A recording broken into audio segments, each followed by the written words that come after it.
And what was it like growing up with the name Nick? Nick. I mean, come on, man. I got that a bit. Yep. Man, I remember in time like a classmate had the name Nick. It was a rap. Really? See, it's funny. My last name's Scopoletti, so I just got called Scopes. Like no one calls me Nick really. Oh, a little bit when I was a kid, but like all my friends and their parents, it's Scopes. My father calls me Nicholas. That's it. That's the only person that uses my actual name. But okay, cool. Yeah. Man, I was like, that's kind of. Or we'll let you get into that in a second. And I'm playing the song. All right.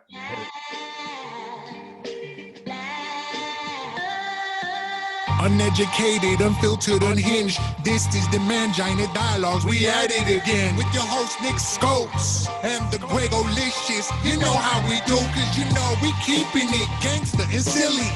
Unplugged like a full swung titty.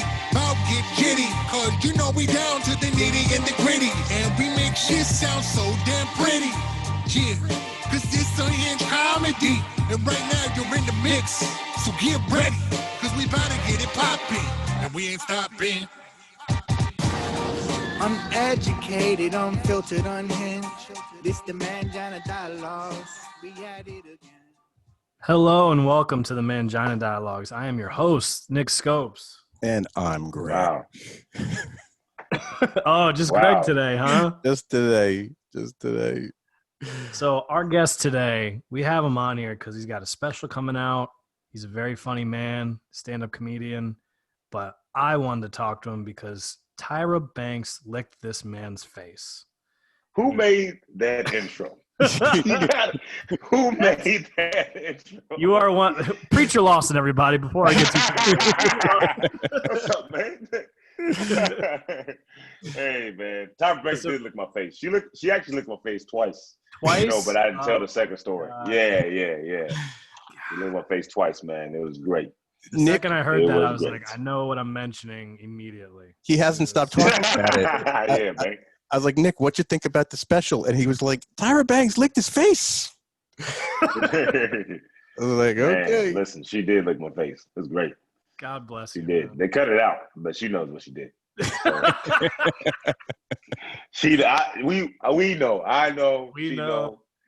We know. Hey, she licked my face. She left. Tyra Banks is like gorgeous. It's like she's like, you know how some people you're like fine on TV and you're like, they probably ain't as fine as person. Yeah. And she's like, no, like listen. Yeah, it's all I'm her. gorgeous everywhere. Yeah, she's a very nice person for some reason. I don't know. For some reason, I guess because she's a model, I just associate that with divaness, which is like, high class and I'm better than everyone. But she never gave off that vibe to me at all. Yeah, she's always been like super humble. She's something else, man. She's good. It's funny. My father always mentions about like how beautiful my mother was and all this stuff. Like he would see models on TV and be like, nah, your mother was naturally more beautiful. But the only woman that he ever gave credit to, and he's like, I'll tell you something about Tyra Banks, though. He's like, your mother was gorgeous, but Tyra Banks is something else. And I was like, yeah, she's a model, bro. Like, what do you? Of course. Yeah. That must have been good all day on set with her. Go ahead. No, I was gonna say I saw her one time at brunch in New York City, and I was with a bunch of friends, guys and girls, and I spent the entire hour and a half just staring at Tyra Banks, like didn't even so creepy, man. And you're not the only dudes there, so everybody's just like, and I was like trying to play sly, like put my sunglasses on. It made it more obvious, and they're like, "You're gonna eat your food." Sunglasses on at 9:00 at night. Look, don't worry about why I got my sunglasses. What's wrong It was a late brunch. Yeah. It was worth every minute of not eating that. When you see a fine girl and you see another dude that you've never met before, and you give them that look like, "Hey, did you see what I seen?" Yeah. It's like you try to give them a heads up, like, "Hey, like that's so funny." This is a universal look for dudes, like, yeah, dude. I love that camaraderie. That's the camaraderie right there. I know. Best friends forever. I know, right? You can have two people argue about race, and then a girl walk by and be like, "Hey, man, we can come together." Yeah. Maybe that's the answer. I know. Maybe there's just not enough beautiful women in politics. Yeah. Well, there's a bunch coming out now. Yeah, that's for sure. There's plenty on Instagram. So, Preacher, what are you? Oh my gosh, where are you at right now? I'm in Los Angeles, but I'll be moving to Oh, is this going on video? Yep. Yeah. Oh, bro, come on, man. What you talking about? Let me take. I just got to braid it too. You know what I'm saying? I got a little hang time. Got a little hang time. You know what I mean? Yeah, dude. Take your shirt off. Do whatever you want. You know what I'm saying? Because I'm tired. Okay, so I know it. I mean, listen, bro. You know, I feel like this is like some of the best shape I've ever been in, and that's because I started doing ab workouts, like not necessarily just doing ab workouts, but I started training in August, like Muay Thai. Yeah, so I think that's like helped me out. But anyway, what was your question? What are you up to? What's going on? Oh, man? I'm in Los Angeles, man. I'm headed to New Brunswick, New Jersey this weekend because I'm doing a few shows, man. I got a few shows, man. I can't wait. So this is my first weekend back. Excuse me. Wow. Yeah, and since March. March 14th. So you haven't traveled anywhere outside of LA since March? No, I mean, I would say I did go outside of LA, but it was still like LA area. You know what I mean? It was still California, and it was like, but yeah. So I just been not doing it. Right. So is this? Now do you have? Are these the first shows? The special coming out. Go ahead. Yeah, these are the first shows. Wow. Yeah, these are the first shows. Yeah, man. I can't wait, bro. I can't wait. Are you kidding me? You've been practicing at home, talking to the mirror a lot?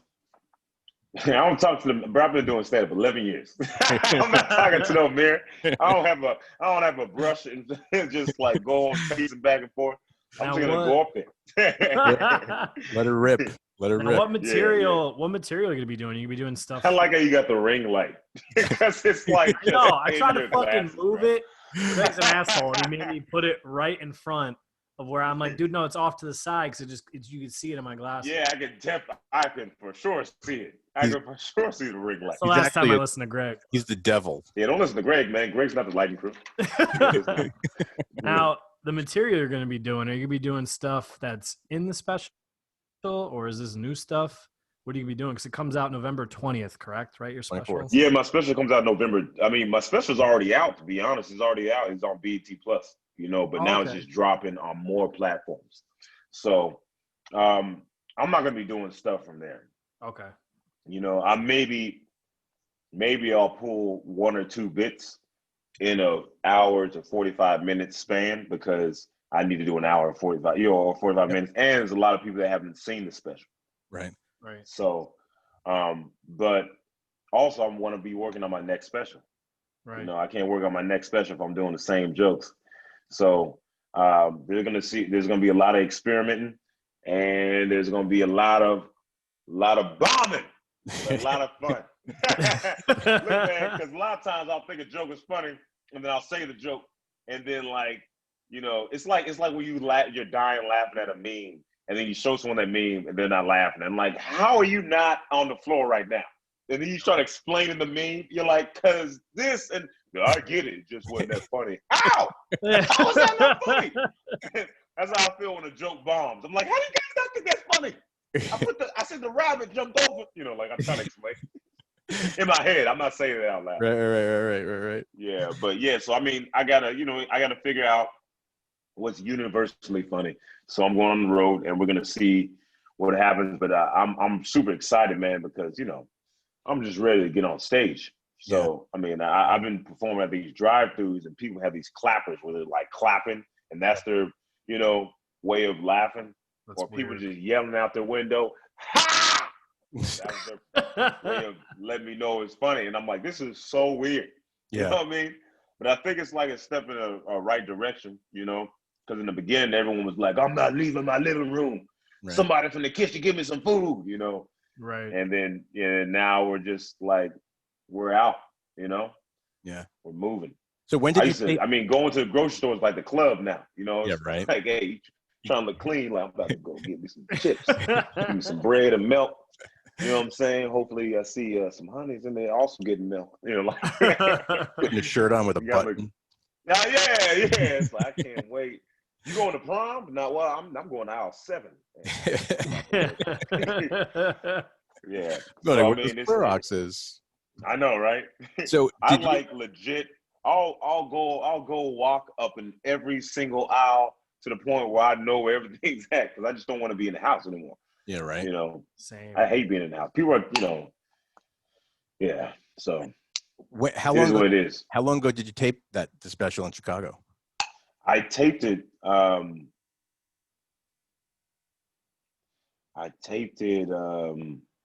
a year ago. Right. So in May, I think it was a year. Right. Wow. So Yeah. I I mean, taped it a year ago. It's so good. It's so funny, and I'm totally jealous about the race car bed. That's a true story. Very, very jealous. I always wanted one of those. You know, my mom ruined that. Oh, you always wanted a race car bed? Always. Really? Always wanted a race car bed. Always. Till when? What age? Today. 40. I was gonna say, if you're gonna say last year, it's gonna be little. You can totally get a race car bed. You can just sleep inside your car. Yeah, I know. True. You can sleep inside your car. My mom almost ruined that bit. You know, because on the special, I say that she got me a race car bed, and then she goes, "No, I didn't," and she did it. Right. She was like, "I didn't buy it." She said it wasn't in high school. First off, it wasn't high school. I was in 9th grade. I was in high school. Second of all, even if I was lying, you need to lie with me. Yeah, this right. Is my special. Like all my special, she's arguing back and forth because her ego. I was like, I was like, are you serious? I'm on stage and I'm like, my mom bought me a race car bed in high school. She's actually here. And I was going to wait, be like, didn't you buy me a race car bed? No, I didn't. And I was like, how do I get out of this hole? I just told the audience has to believe me. Yeah, right. And you just said I'm lying. You got to call security. You got to be like, security, get that lady out of here. The lady's crazy. Yeah, man. Is that I mean, I'm sure it's not the first. I'm sure your mom has seen you do your act a bunch of times, but how is that performing when your mom is there? Like, does that have any effect on you? Like, now you got to worry about what you say. I mean, I'm not at all. I mean, people have more. I mean, I remember I had this one joke about, this dude. We were getting on the bus, and the guy in the wheelchair didn't wait for the bus driver to put the ramp down. So he tried to like pop a wheelie, and he hit the bus, and he like spin, and he fell or whatever, right? And I had a bit about that, about a dude in the wheelchair falling. And then there's a guy in a wheelchair, as I was doing the joke, almost like it was a movie, started rolling in. Oh, wow. As soon as I started doing the bit. And then I was like, I can't do the bit now. But when I'm doing a joke about my mom, she just walked in, she about to hear this. She got to hear, she got to hear everything. All these jokes. My mom doesn't like, my mom knows who I am. Right. Yeah, I mean, you talk a lot about, obviously, your family and growing up and stuff. Which is pretty awesome. Speaking of growing up, man, I was reading some stuff on you. It said you moved 20 times before the age of 10. Is that true? Yeah, I might have moved more, to be honest with you, but I know I moved a lot. So the first time I ever went to a school full year, I was in 8th grade. You know, but 7th grade I went to like 3 different schools. 6th grade I went to 3 different schools. And then time I talked to someone that like in the military, they're like, yeah, man, same thing. It's like, it's not the same thing. You know what I mean? Get on the ground now. That's the only similarity to like the military. But no, we just moved around a lot. I think when I don't know, when things were gotten comfortable, we just moved or something. I don't know why we moved, man. We just moved around. I was a kid, so I just kind of like went along. Yeah, was it all the same? Was it a lot in the same area? I mean, you say your hometown is Orlando, right? But Memphis. I was born in Portland. Yeah, you're right. And And then were you mostly around the Portland area for those 10 years, or was it all scattered across the country? No, it was scattered across because I was born in Portland, but then I went to San Diego. Right. Excuse me, San Antonio. I went to San Antonio, and then I went back to Oregon. And then when I was 9, I moved to Memphis. And then when I was 13, I moved to Oregon. And then when I was 14, I moved to Memphis. When I was 16, I moved to Bristol, Tennessee. When I was 17, I moved to Memphis. 19, I moved to Oregon. 19, 3 days before I turned 20, I moved to Orlando. 20, I moved to LA. 20, I moved to Orlando. 24, I moved to LA. What the hell? Yeah, man. Dude, that's yeah, insane. but and then I was still moving around. Like that was just the states. Like we were still moving to different schools and Right. all that stuff. So we moved around a lot. How'd you get into stand-up comedy? Man, I just love stand-up, man. I used to watch sitcoms all the time, and every sitcom starred a comedian. So that's one reason I want to be in a sitcom, which I got one connected. So I'm really excited about that. And that's why I started doing stand-up. But I always loved stand-up. I just didn't think I was funny enough to be a comedian. Right. I thought, no one thinks they're funny enough. And the ones that think they're funny enough, they're really not that. They usually find out hard. I mean, there's some people that think they're funny enough and they do and they're fine. But I mean, I just didn't think I was funny enough. I was like, I'll try. I think I'm funny enough to do it. I'm just not gonna be like crazy funny. I was like, I think I'll be a better actor than I am a comedian. And then I started doing stand up, and I was like, I am a comedian. Like I'm not an actor. Yeah. Right. I was like, I'll act, but I'm a stand up comedian, and I just love the feeling. But it was I just watched Comedy Central Presents and Comic View, and just when I was 17, my mom gave me a DVD called Raw with Eddie Murphy.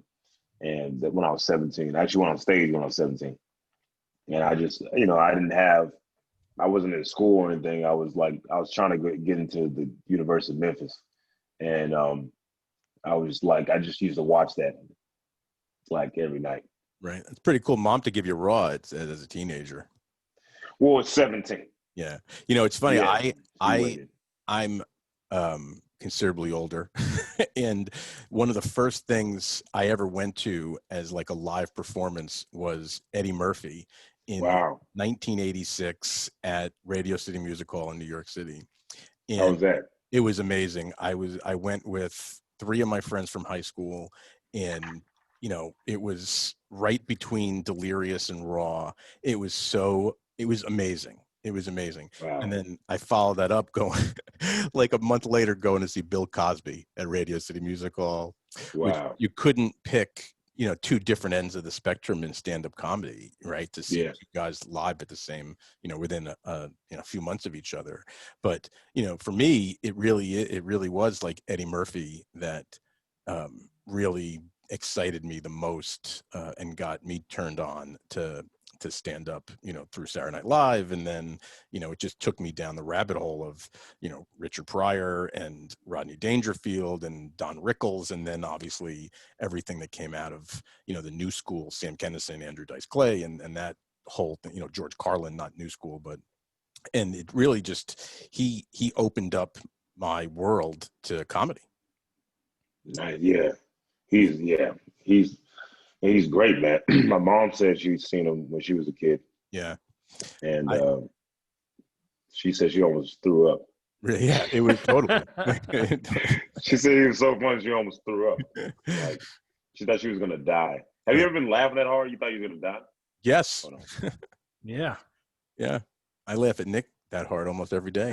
That's funny. Sorry, my manager was calling me. My system or the manager system, I don't know, but it came out. But yeah. When's the last time you laughed that hard where you're like, I can't breathe? I'll tell you, I know exactly when it was. It was at the Comedy Store, probably this past January or maybe December. And it was, it was on one of those nights where it's, the best of the store, and it's every 15 minutes is another killer. And Brian Callen just came up and destroyed I was in tears. Like, I really thought my stomach hurt. Like, it really hurt so bad with just, going through all his motions of how he's so physical on stage, and just, it just, killed me. That definitely is the last time I thought I was going to throw up or have some kind of bodily fluid come out of me. That's great, man. Yeah. It's first of all, that's an awesome place to go to. I can't remember. Comedy store? Yeah, a comedy store. Oh, I yeah, can't remember the last time I laughed like that, but I heard a story the other day that Steve Byrne was telling about how twice he's made someone shit their pants from laughing at one of his shows. Wow. He was dead serious. He's like, twice. Like, it's happened. Once in the US and once in Canada. And I was like, that's a hell of an accomplishment for a comic. No, Bro, get out of there, man. What about As you? soon as I feel it. Well, oh, no more laughing. I'm going to get out of there, man. I'm not going to stick around and take a chance. I was watching Gary Cannon. He's a comedian. He was at the Hooters. He was at an open mic at Hooters on Hollywood Boulevard across the street from the Dolby Theater. And this man went on stage and disrespected everybody. Wow. He was making fun of everybody, but he was joking. But he was making fun of everybody in the audience to the point where this guy wanted to fight him. Wow. And I just remember laughing so hard that I honestly was like, I felt like I was outside my body. And I was like, are you seriously going to die like this? You're going to die?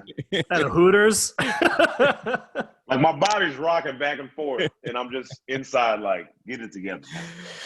And my body's like, you think I want this? Huh? I definitely don't. I would never wish anyone harm, but man, that would have been a hell of a headline in the LA papers the next day. Like, comedian dies at Hooters from laughter. I know, man. I know, man. That's like a good way to die. Or even not even die, just like had a small time convulsion and they thought it was a heart attack. It's got morbid so fast. Someone just walks on. Yeah, and then someone like dies from a heart attack. Like, at Hooters. What are y'all talking about? So, Preacher, I'm interested to know, as a comic myself, like, what was the process like of getting on America's Got Talent? Like, how did that come about? When did you decide to do it? All that.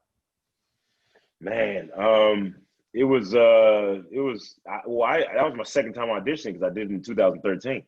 Yeah. You know? Okay. So I did in 2013, and then I just, you got to talk to like 11 people, and I didn't make it far.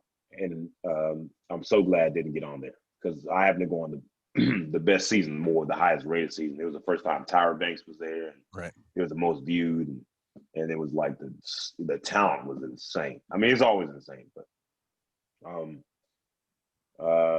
yeah, I auditioned and I think it was a scouter found me and they asked me to send a few tapes. So I sent a few tapes, and then they, asked me to send more, and then I auditioned in person to some producers, and I auditioned again, and then I auditioned in front of, Simon and all of them. And and then I just waited for it to air, and then it happened. So how much pressure was that doing new material or doing, trying to come up with material for each show to get you on to the next? Were you going back to like greatest hits, or were you writing new stuff that you were gonna like, say I'm gonna win based on my new material? I'm gonna go back to my greatest hits. Look, I wasn't doing no new material. I wasn't doing no new material, man. I'm like, what works? Like, what works, man. So I kind of just I was, even when they asked me to do another joke, everyone was like, man, it's so impressive for him to say, I want another joke, and then you think of another joke. I'm like, I was just like, I'm doing this joke or this joke. Right. And I went out there doing this joke, and it was like, give me another joke. All right. This one. What's behind door B? I wasn't tripping. I'm doing the same jokes, Right. So but yeah, I mean, it was nervous. It was the most nervous I've ever been in my life. Was the first time I've ever been on stage, and before I went on America's Got Talent. But now I don't get nervous. Right. I don't get, So even when I went back on there, or when I went on Britain's Got Talent, there was like 8,000 people in the audience or something like that. Wow. It was stupid. I mean, it was stupid. The amount of people. It was a stadium, and then yeah, it was nice. And I just don't get nervous anymore because I get excited. Yeah. You know. Yeah, you seem like an excitable person. Just I get pretty excited watching your special. Yeah, I got to tell you, one of the funnier things that wasn't even, a joke on your specials is when you were trying to outrun the spotlight. Yeah, I was like, that was. I was like dying. I was like, that is fantastic. And I got to say, that's something. I do want to know, how much water do you drink in a given day? I mean, I drink at least a gallon. At least a gallon, but I try to drink a little bit more, but at least a gallon. I asked that because you had the biggest bottle of water on stage that I think I've seen any comedian or anyone go up to stage and have on the stool. Like, I'm like, man, oh yeah, man, I sweat. I'll be like moving, so I have to replenish myself, man. Yeah. I'm all super loud and stuff, and then I'm running. So yeah, I go through. I would say if I'm on stage, I'll probably drink 2 to 3 bottles of water. Wow. On stage. On stage. Wow. Yeah, dude, go look back. You'll see how, like, you probably didn't recognize it, but I'm like, that's a big bottle of water. Yeah. Wow. Dude, I can't. That one I try to not do is that. You said what? I can't even eat before, like, hours before I have to do a show. Yeah, he's the one. I'll eat right before I go up. Oh my god, dude. But I know, man. I mean, I don't like doing that. It's not comfortable, man. But I do use the bathroom before I go up, like every time. Do you do that? I feel like I have to. Yeah, I feel like I have to let it out. Two, 3 times, bro. 2 or 3. Yeah, I don't know. 2 or 3 times. That's pretty impressive. That's pretty impressive, man. Yeah, like when it's 10 minutes before Nick's set time, it's if you don't see him, you know exactly where he is. If it was like 1987 in like a metal, hard rock LA metal scene, you'd be like, think he's in the back with a girl. No, he's in the bathroom taking his second run. And probably working on his set list. Yeah, definitely. Until somebody walks. I'm looking at my set list. No one can talk to me. I'm freaking out. And then I get up there and everything's fine. That's the you just after your first joke, after your first laugh, you're like, oh, this is what I got. That's what it is. You need to. You're like, all right, okay. You get first laugh.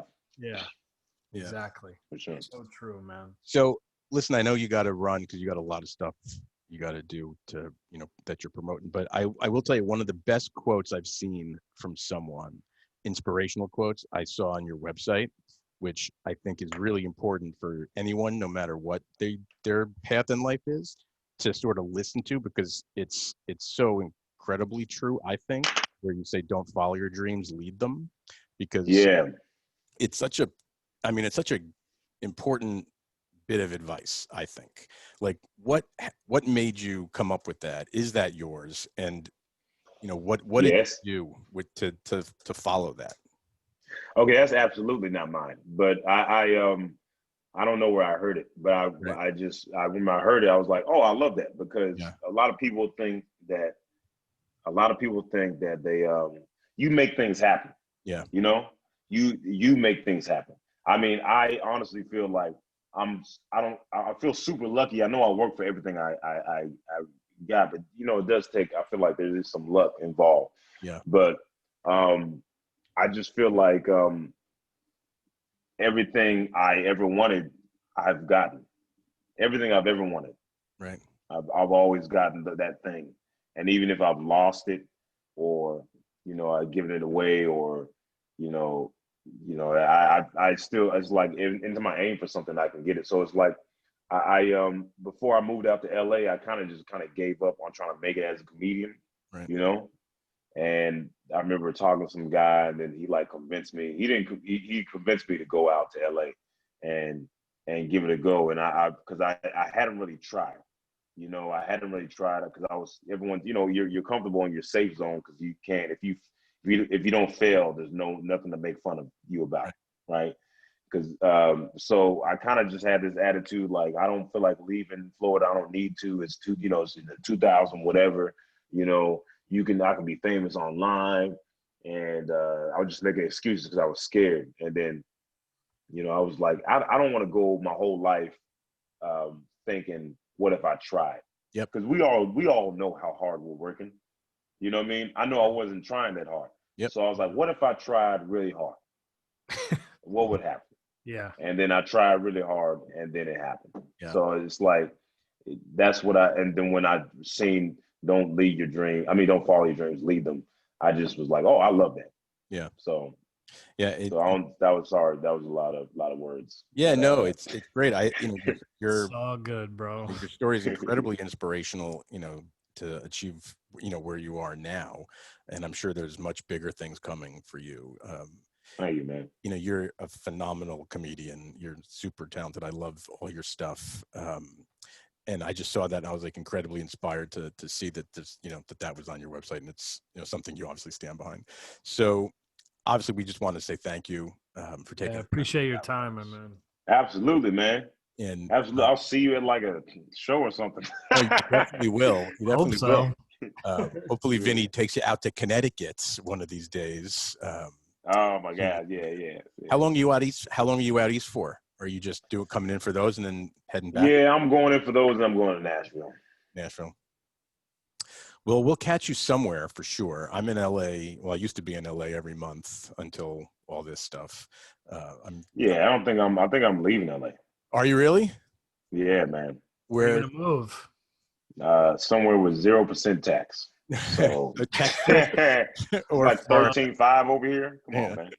Oh, dude. But, you go to Texas like everybody else. Joe Rogan. I don't want to go to Texas, man, because everybody else is literally going to Texas. Yeah. So, you know what I mean? Like, I don't want to go to Texas, man.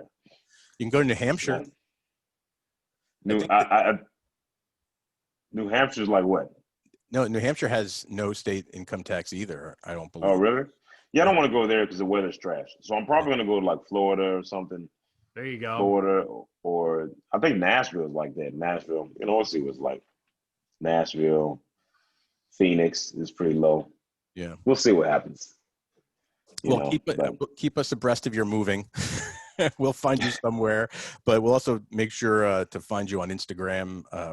If you want workout inspiration, you must check out Preacher's Instagram account.